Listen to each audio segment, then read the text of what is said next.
தக்காளி மசாலா குழம்பு மிளகாய் தூள்ல கறி குழம்பு வைக்க போகிறோம். நல்ல ஃப்ரெண்ட்ஸ் பத்தை கல்பாச்சி போட போகிறோம்.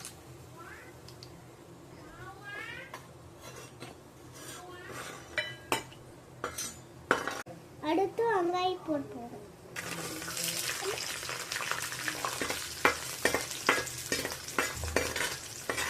வெங்காயம் வதங்கிடுச்சு. அதுக்கப்புறம் தக்காளி போட்டு போகிறோம்.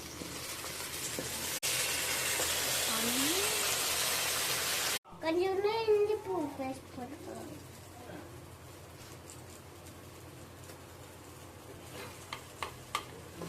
நல்லா வதங்கிடுச்சு. சிக்கன் போட்டுக்கலாம். அடுத்து மஞ்சள் தூள் உப்பு போட்டுக்கலாம். நல்லா கொஞ்சம் தண்ணி ஊற்றிக்கலாம். கொங்குநாட்டு பாட்டி மசாலாவை குழம்பு மிளகா வச்சு ஸ்பூன் போட்டுக்கலாம்.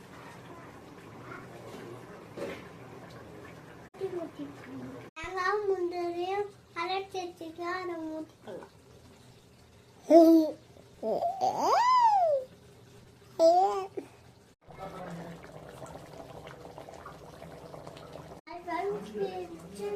சிக்கன் கிரேவி ரெடி ஆயிடுச்சு. வாங்க சாப்பிடலாம்.